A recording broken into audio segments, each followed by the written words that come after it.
Coast Studios in Oklahoma City. You're watching The Press Row. I'm Jenny Carlson here with Barry Trammell. We are brought to you by Papa John's Pizza. You can go online right now and order your pizza at papajohns.com. It's time for Inbox Your Email Questions, answered right here on video, Barry. Let's get to it with a question from Walt. He says, after watching the NCAA Tournament, I still wonder if the OSU team was overhyped. I could envision OSU with a better seed, winning round 2, but not round 3 to achieve the Sweet 16. What about that, Barry?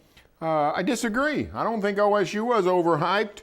And, you know, when you watch Connecticut play or Kentucky, the one you think, oh, man, OSU couldn't really match up with those teams. But the truth of the matter is Connecticut lost 9 games. Connecticut was a 7 seed itself.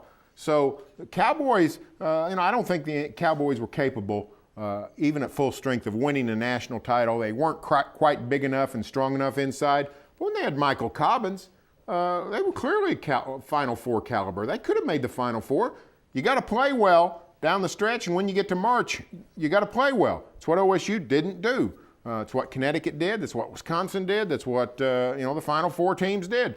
You play well. OSU was capable, just didn't get it done. Yeah, and I think this season, as much as any that I can remember in the last few, and maybe it's just because it was the most recent, but all of the top teams, even those 1 seeds, 2 seeds, they all had flaws, and pretty fatal flaws, things that got in the way. And this was a year where you felt like it was wide open, and lo and behold, we had a 7 and an 8 playing for the championship, and you talk about UConn having those losses. They were playing in a conference that's not nearly as tough as the Big 12, so OSU's loss is much, much better than UConn's losses.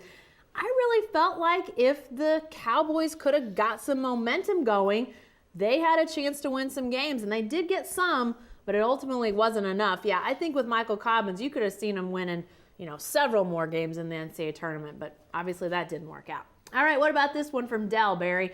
He says, interesting column on Kelvin Sampson and the University of Houston, which you concede is a good job. That's you being you, Barry. With SMU in the NIT final, would you now or ever agree the Big 12 would be better off with those 2 schools, SMU and Houston? They both have strong football traditions as well. The truth of the matter is they don't have strong football traditions compared to to the standard of the Big 12 and the major conferences, but that's another point. No, I will not agree to that. SMU and Houston just don't bring eyeballs to the table. The television networks would not pay you more money for the 2 extra schools. The television networks get to decide from the financial standpoint. So, no, I would not support SMU and Houston. I would at least talk about Houston. I would not talk about SMU. Nobody goes to their games, their football games.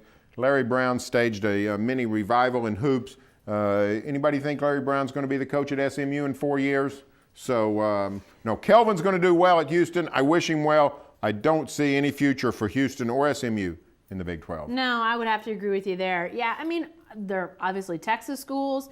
They're in areas with a lot of eyes, but how many people in Houston are taking time out of their Saturday to watch Cougar football?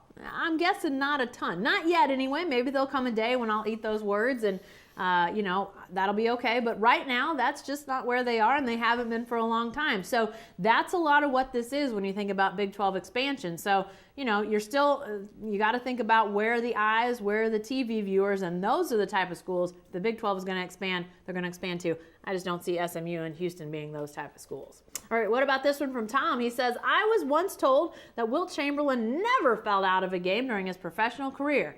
Do you know if there's any truth to that? You wrote obviously about Wilt and his streak of 25-plus point games, a remarkable run. I do know if there is truth to that, and it's 100% true, yes. Wilt Chamberlain never fouled out of a game during his NBA career, and people seem consumed by that stat.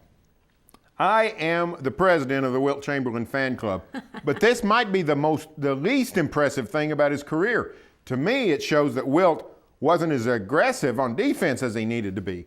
It shows that maybe he was just blocking shots and not bodying up to certain centers and things. Wilt's a great player, a monumental player, an epic player, but he should have fouled out a few more times. Yeah, that's probably true, but it's hard to ignore what he did accomplish. And Barry, as you pointed out, that streak of 25-plus point games, some people are sort of conveniently forgetting that and leaving that out of the modern era. Well, and you want to say, well, athletes are bigger and stronger and faster now, so defenders, it's a lot harder to score 25 points in a game and have that kind of streak.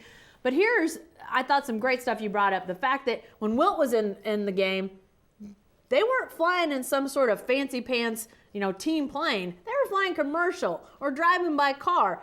Think about Wilt Chamberlain folding himself into a commercial airplane at 6 a.m. in the morning to go play a game. I mean, misery. Give me a break. I can't wrap my head around it.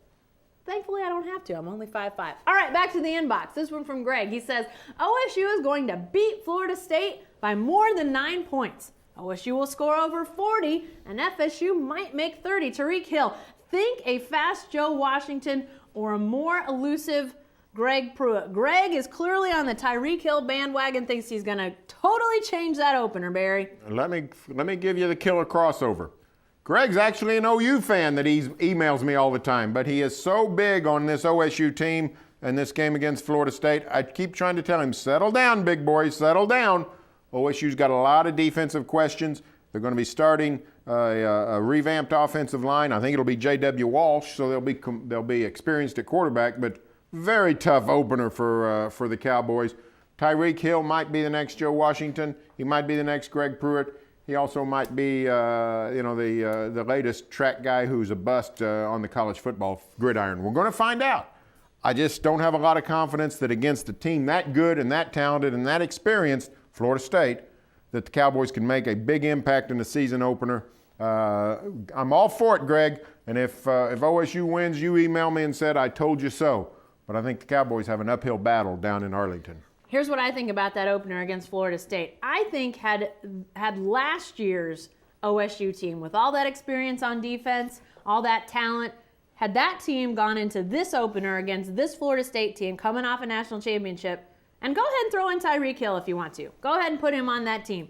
I think they still would have had a huge, huge challenge against Florida State, Jameis Winston, and all those guys that they're going to throw out there. But you bring in a defense that's still trying to get its legs under it, basically a brand new group of linebackers after you lose all those seniors off that linebacker group last year, secondary that has got a couple guys that have played, brand new safeties.